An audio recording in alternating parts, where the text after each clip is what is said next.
السلام علیکم ورحمۃ اللہ وبرکاتہ۔ خوش آمدید اسلام کی دنیا میں۔ ناظرین اکرام، آج ہم آپ کو بتائیں گے قربانی کے متعلق کچھ اہم معلومات جس کو جان کر آپ اچھے سے قربانی کر سکیں گے۔ بہت سی معلومات ایسی ہیں جو آپ پہلے نہیں جانتے، جس کا علم میں ہونا بہت ضروری ہے۔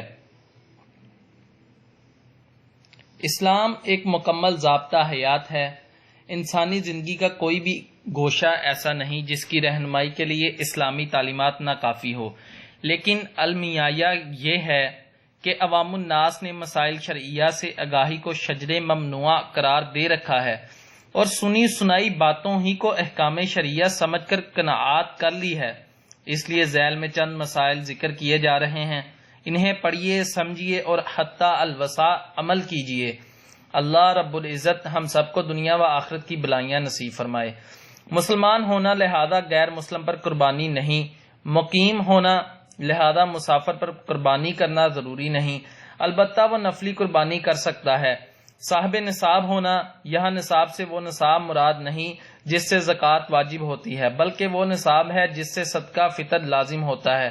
مرد ہونا اس کی شرط نہیں، لہذا عورت پر بھی اگر وہ نصاب کی مالک ہے تو قربانی واجب ہوگی۔ قربانی کے جانور تین قسم کے ہیں۔ اونٹ یا اونٹنی کی عمر کم از کم 5 سال ہونا ضروری ہے۔ گائیں، بیل، بھینس اور بھینسے کی عمر کم از کم 2 سال ہونا لازمی ہے۔ بکری، بکرا، دمبا اور بیڑ کی عمر کم از کم 1 سال ہونا ضروری ہے۔ اگر کوئی جانور بیان کردہ عمر سے زیادہ کا ہو تو افضل ہے، کم کا ہو تو قربانی نہیں ہو سکتی، لیکن اگر 6 مہینے کا دمبا دکھنے میں سال بھر کا معلوم ہوتا ہے تو اس کی قربانی جائز ہے۔ بکری، بکرا، بھیڑ اور دمبے کو صرف ایک آدمی کی طرف سے قربانی میں ذبح کیا جا سکتا ہے، جبکہ گائیں، بیل، بھینس، بھینسا، اونٹ اور اونٹنی میں 7 افراد شریک ہو سکتے ہیں۔ نیز 7 افراد اللہ تعالیٰ کی رضا جوئی کے حصے برابر اور قربانی کے لیے سب کی نیت ہونا ضروری ہے، ورنہ سب کی قربانی نہیں ہوگی۔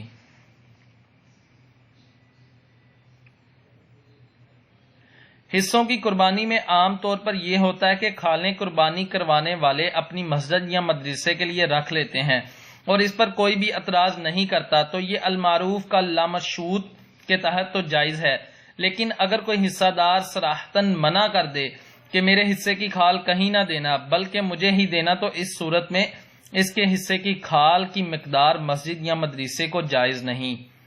جس جانور میں مندرجہ ذیل ایوب میں سے کوئی ایک بھی موجود ہو اس کی قربانی جائز نہیں۔ سینگ ہڈی تک ٹوٹا ہوا ہو، اتنا پاگل ہو کہ چرنا چھوڑ دے، اتنا کمزور ہو کہ ہڈی میں مغز نہ رہا ہو، اندھا ہو، کانا پن ظاہر ہو، اتنا بیمار ہو کہ چل نہ سکتا ہو، کان دم چکی تیسرے حصے سے زائد کٹی ہوئی ہو، کانوں سے خالی ہو، تیسرے حصے سے زیاد بنائی چلی گئی ہو، بکری کا ایک، گائے کے 2 تھن خشک پاکٹے ہوئے ہوں، کسی جانور میں نر اور مادہ دونوں کی علامتیں یعنی ہنشا ہو، گندگی کھانے والا ہو، اس کا پاؤں کٹا ہوا ہو، زبان اتنی کٹی ہوئی ہو کہ چارہ نہ کھا سکتا ہو۔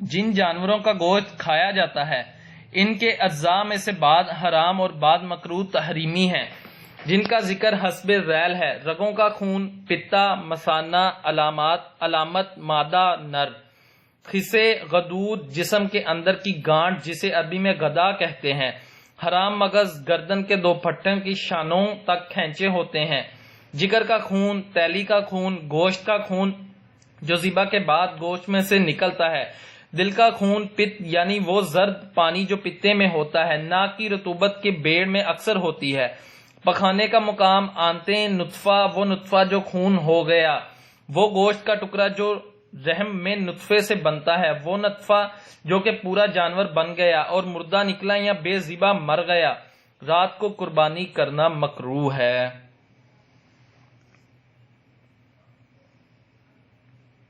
قربانی کرتے وقت جانور کو اس طرح لٹائیں کہ جانور اور ذبح کرنے والے دونوں قبلہ روح، کیونکہ یہ سنت موقدہ ہے۔ جس شخص نے قربانی کرنی ہو اس کے لیے مستحب یہ ہے کہ وہ قربانی کے بعد ناخن ترشوائے اور بال کٹوائے، جیسا کہ حضور اکرم صلی اللہ علیہ وآلہ وسلم کا فرمان ہے۔ مفہوم: جس نے ذی الحجہ کا چاند دیکھا اور وہ قربانی کا ارادہ رکھتا ہو تو وہ ہرگز اپنے بال اور ناخن نہ ترچھوائے۔ اگر گائے یا بکری کے پیٹ سے ذبح کرنے کے بعد بچہ نکلا تو قربانی ہو جائے گی، لیکن بچہ اگر مرا ہوا ہو تو وہ حرام ہے، اسے پھینک دیا جائے، اور اگر زندہ ہو تو وہ حلال ہے، اسے ذبح کر دیا جائے۔ اگر کوئی شخص قربانی واجب ہونے کے باوجود نہ کرے تو وہ شخص گناہ کبیرہ کا مرتکب اور اللہ تعالیٰ کے حکم کا نافرمان ہے، جیسا کہ ارشاد بانی ہے۔ مفہوم، اور تم اپنے رب کے لیے نماز پڑھو اور قربانی کرو۔ نیز حدیث مبارک میں بھی ایسے شخص کے بارے میں وعید آئی ہے کہ حضور نبی اکرم صلی اللہ علیہ وسلم نے فرمایا، مفہوم، جو شخص وسعت کے باوجود قربانی نہ کرے تو وہ ہماری عیدگاہ کے قریب نہ آئے۔ اکثر گھروں میں عورتوں کے پاس نصاب سے بھی زیادہ سونا موجود ہوتا ہے، استعمال میں ہونے یا نہ ہونے کی صورت میں ان پر قربانی واجب ہوگی۔ اگر قربانی کے لیے رقم موجود نہیں تو سونا بیچ کر یا قرض لے کر قربانی ہوگی۔ قربانی کی کھال خاص فقراء کا حق نہیں بلکہ اس ہر کار ثواب میں کر سکتے ہیں، لیکن مدارسوں و مساجد میں دینا زیادہ بہتر ہے، اور کسائی کو اجرت کے طور پر دینا جائز نہیں ہے۔ ہر ذبح پر بسم اللہ پڑھنا ضروری ہے۔ اگر کوئی ذبح کرتے وقت بسم اللہ پڑھنا بھول گیا تو جانور حلال ہے، مگر جان بوجھ کر ترک کیا تو حرام ہے۔ اسی طرح اگر دل میں پڑا تو تب بھی حرام ہے۔ میت کی طرف سے قربانی کی جا سکتی ہے۔ شہر میں نماز عید سے پہلے قربانی جائز نہیں۔ اگر شہر میں کسی ایک جگہ بھی نماز عید ہو جائے تو قربانی جائز ہے۔ دیہات یا گاؤں میں جہاں نماز عید جائز نہیں وہاں 10ویں ذی الحجہ کی طلوع فجر سے قربانی کا وقت ہو جاتا ہے۔ قربانی کا گوشت غیر مسلم، عیسائی، یہودی، ہند وغیرہ بے شرطے کے حربی ہوں کو دینا شرعاً جائز نہیں۔ اگر دے دیا تو وہ گناہ گار ہے، فقط توبہ کر لے، قربانی ہو جائے گی۔ یعنی غیر مسلم کو گوشت دینے کے سبب قربانی کا اعادہ کرنا واجب نہیں۔ قربانی کے جانوروں کی دیکھ بھال اور تعظیم کی جائے اور کوشش کی جائے کہ بہت کم تکلیف ہو۔ ہر وہ کام جس سے جانور کو بلا وجہ تکلیف پہنچے وہ مکروہ ہے۔ مستحب یہ ہے کہ جانور کو لٹانے سے پہلے چھری تیز کر لیں۔ جانور کو خصی کرنا جائز ہے کہ یہ عیب نہیں، کیونکہ خصی جانور کا گوشت بہتر ہوتا ہے۔ نیز حدیث مبارک میں بھی خصی جانور کے کرنے کا ذکر ہے کہ حضور اکرم صلی اللہ علیہ وآلہ وسلم نے 2 مینڈے سینگ والے چتکبرے خصی کیے ہوئے ذبح فرمائے۔ جانور کو اسی طرح ذبح کیا جائے کہ چاروں یا کم از کم 3 رگیں کٹ جائیں۔ اگر 3 رگیں کٹ گئیں تو جانور حلال ہو جائے گا، ورنہ حرام۔ خریدتے وقت جانور میں کوئی ایسا عیب نہ تھا جس کی وجہ سے قربانی ناجائز ہوتی ہے۔ اس کے بعد عیب پیدا ہوا تو دیکھا جائے گا کہ اگر وہ شخص نصاب کا مالک ہے تو دوسرے جانور کی قربانی دے، اور اگر مالک نصاب نہیں تو اسی کی قربانی کرے۔ اگر قربانی کا جانور مر جائے تو مالدار پر لازم ہے کہ دوسرے جانور کی قربانی کرے، جبکہ فقیر پر دوسرا جانور جائز نہیں۔ اپنے ہاتھوں سے ذبح کرے، اگر ایسا نہ ہو سکے تو اس کے پاس کھڑے رہیں۔ ذبح سے پہلے قربانی کی دعا پڑھیں، پھر جانور کی گردن پر چھری رکھیں اور بلند آواز سے پڑھیں، بسم اللہ اللہ اکبر۔ یہ تکبیر ذبح کرنے والا پڑھے، اور اگر آپ نے بھی چھری پر ہاتھ رکھا ہوا ہے تو آپ بھی پڑھیں۔ جب جانور ٹھنڈا ہو جائے اور روح بالکل نکل جائے تو کھال اتاریں، اور گوشت تیار کرنے کے بعد اگر گائے میں شراکت تھی تو ترازو سے تول کر 7 حصے برابر کریں۔